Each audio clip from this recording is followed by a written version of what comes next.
ದಾನಿಗಳಾಗೋಣ, ದೇವರನ್ನ ಬೇಡುತ್ತಾ ತನ್ಮಯಾಗೋಣ. ಹಸಿರೇ ಉಸಿರು, ಹಸಿರಿದ್ದರೆ ಉಸಿರು ಅನ್ನುವಂತಹ ಪ್ರತಿಜ್ಞೆ ಮಾಡೋಣ. ನಾವೆಲ್ಲರೂ ಕೂಡ ಸಸಿಯನ್ನು ನೆಡೋಣ, ದೇವರನ್ನ ಬೇಡುತ್ತಾ ಎಲ್ಲ ರೈತಾಪಿ ವರ್ಗದವರಿಗೆಂದು ಶ್ರದ್ಧಾಪೂರ್ವಕವಾಗಿ ಪ್ರತಿಜ್ಞೆ ಮಾಡುತ್ತೇನೆ. ನನ್ನ ಆರೋಗ್ಯ ಕುಟುಂಬ ದೂರವಿರುತ್ತೇನೆ. ನನ್ನ ಸ್ನೇಹಿತರಿಗೆ ಮತ್ತು ಎಲ್ಲರಿಗೂ ವಿದ್ಯಾರ್ಥಿಗಳು ಬಂದಿದ್ದೀರಾ ಅಂತ ಹೇಳ್ತಾ ಇದ್ದಾರೆ. ಅಭಿಯಾನದ ಜೊತೆಗೆ ಜಿಲ್ಲೆಯಲ್ಲಿರುವಂತಹ ಸುಮಾರು ಕಾಲೇಜ್ ಸ್ಟೂಡೆಂಟ್ಸ್ಗಳ ಜೊತೆಗೆ ಇಂಟ್ರಾಕ್ಟ್ ಮಾಡಕ್ ನನಗೊಂದು ಒಳ್ಳೆ ಅವಕಾಶ ಸಿಗಲ್ಲ. ಭೇಟಿ ಆಗ್ಬೇಕು ಅಂತ ತುಂಬಾ ದಿನದಿಂದ ಇತ್ತು, ನಮ್ಗೊಂದು ಅವಕಾಶ ಸಿಗ್ಬೇಕಿತ್ತು ಅದಕ್ಕೆ. ಸೊ ಇದು ಕರ್ನಾಟಕ ಸರ್ಕಾರ ಹಾಗೂ ಪೊಲೀಸ್ ಇಲಾಖೆ ಕಡೆಯಿಂದ ನಡೀತಾ ಇರುವಂತ ಒಂದು ರಾಜ್ಯವ್ಯಾಪಿ ಅಭಿಯಾನ. ಹಾಗಾಗಿ ನಿಮ್ಮಗಳ ಜೊತೆಗೆ ಇಂಟ್ರಾಕ್ಟ್ ಮಾಡೋದಿದೆಯಲ್ಲ, ಅಥವಾ ನಿಮ್ಮಗಳ ಮುಂದೆ ಬಂದು ನಿಲ್ಲೋದಿದೆಯಲ್ಲ, ಅದು ನನಗೆ ಖುಷಿ ಅನ್ನೋದಕ್ಕಿಂತ ನಿಮಗೂ ಕೂಡ ಈಕ್ವಲಿ ಒಂದು ಮೋಟಿವೇಟಿಂಗ್ ಅಂತ ನನ್ನ ಒಂದು ಆಲೋಚನೆ.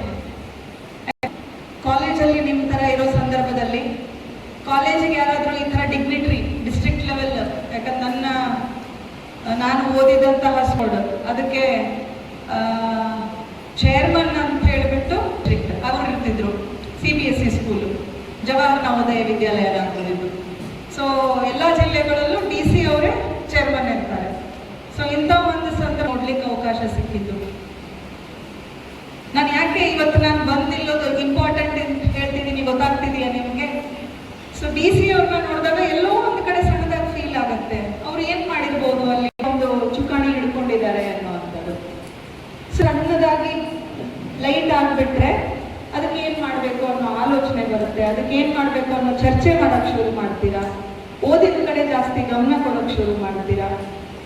ಬಟ್ ಅದು ಹಂತ ಹಂತವಾಗಿ ಡಿಸಿಪ್ಲಿನ್ ಅಲ್ಲಿ ಆಗುವಂಥದ್ದು.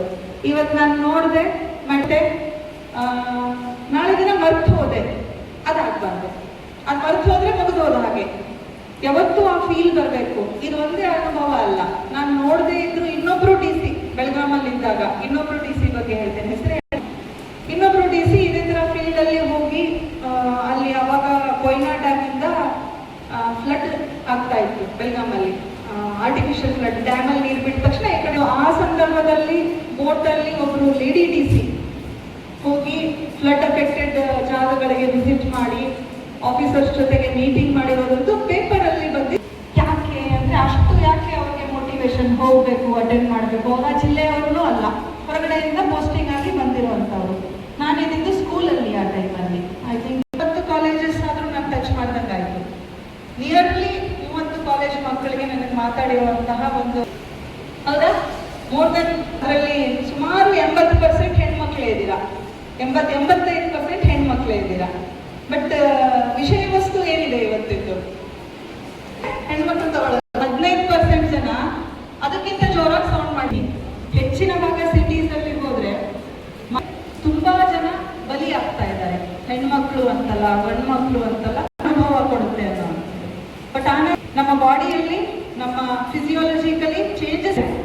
ನಾಳೆ ಒಂದು 100 ಸರ್ತಿ ಯೋಚನೆ ಮಾಡ್ತೀರಾ, ಯಾರೋ ಬಂದು ನಿಮ್ಗೆ ಆಫರ್ ಮಾಡಿದ್ರೆ, ಎಲ್ಲೋ ನಿಮಗೆ ಒಂದು ಮಾದಕ ವಸ್ತು ಸಿಗ್ತಾ ಇದೆ ಅಂತಂದಾಗ, ಯಾವುದೋ ಗ್ರೂಪ್ ಅಲ್ಲಿ ಕೂತಿರೋವಾಗ ಅದ್ರ ಬಗ್ಗೆ ಚರ್ಚೆ ಆಗ್ತಿದೆ, ತಗೊಳ್ಳೋಣ ಅನ್ನೋಂಥ ಆಲೋಚನೆ ಬರ್ತಾ ಇದೆ ಅಂದಾಗ ನೀವು ಅಂತಗಳಿಗೆ ಇದು ಅನ್ನೋಂಥ ಒಂದು ಮಾತು ನಿಮ್ ಕಡೆಯಿಂದ ಬರಲೇಬೇಕು. ಚೈಲ್ಡ್ ಮ್ಯಾರೇಜ್ ತುಂಬಾ ದೊಡ್ಡ ಪಿಡುಗಾಗ್ಬಿಟ್ಟಿದೆ ಇಲ್ಲಿ, ನೀವೆಲ್ಲ ವಿಚಾರ. ಬಟ್ ನಿಮ್ಮ ಪಾರ್ಟಿಗಳು, ನಿಮ್ಮ ಮಿತ್ರರು ಗೊತ್ತಿರುತ್ತೆ, ಹೌದಾ?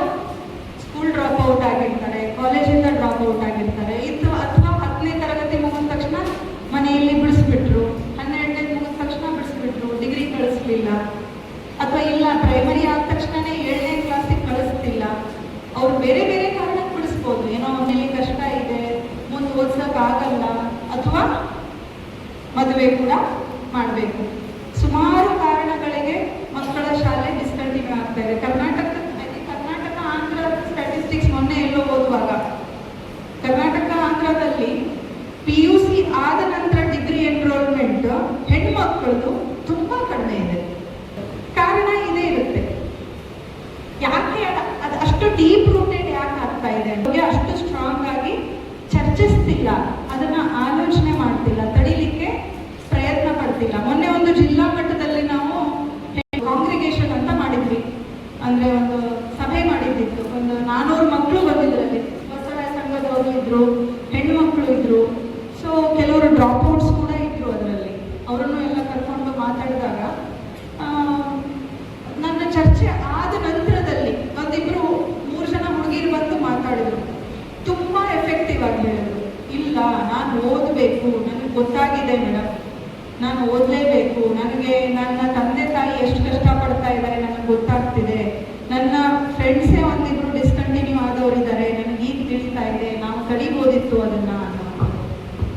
ಯಾವತ್ತೂ ಬಾಲ್ಯ ವಿವಾಹ ತಡೆಯೋದು ತಪ್ಪಲ್ಲ, ನಮಗೆ ಅನ್ಬೇಕು ಬಿಡು ಬೇರೆಯವ್ರ ಮನೆ ವಿಚಾರ ಅಂತ ಕೂತ್ಕೊಂಡ್ರೆ. ಸಮಾಜದಲ್ಲಿ ಬದಲಾವಣೆಗಳಾಗೋದಿಲ್ಲ. ಸಮಾಜದಲ್ಲಿ ಬದಲಾವಣೆಗಳಾಗಬೇಕಾದ್ರೆ ಈ ಏಜಲ್ಲೇ ನಾವು ಪ್ರಯತ್ನ ಪಡಬೇಕು, ವಿದ್ಯಾರ್ಥಿಗಳಿದ್ದಾಗಲೇ ನಾವು ಪ್ರಯತ್ನ ಪಡಬೇಕಾಗುತ್ತೆ.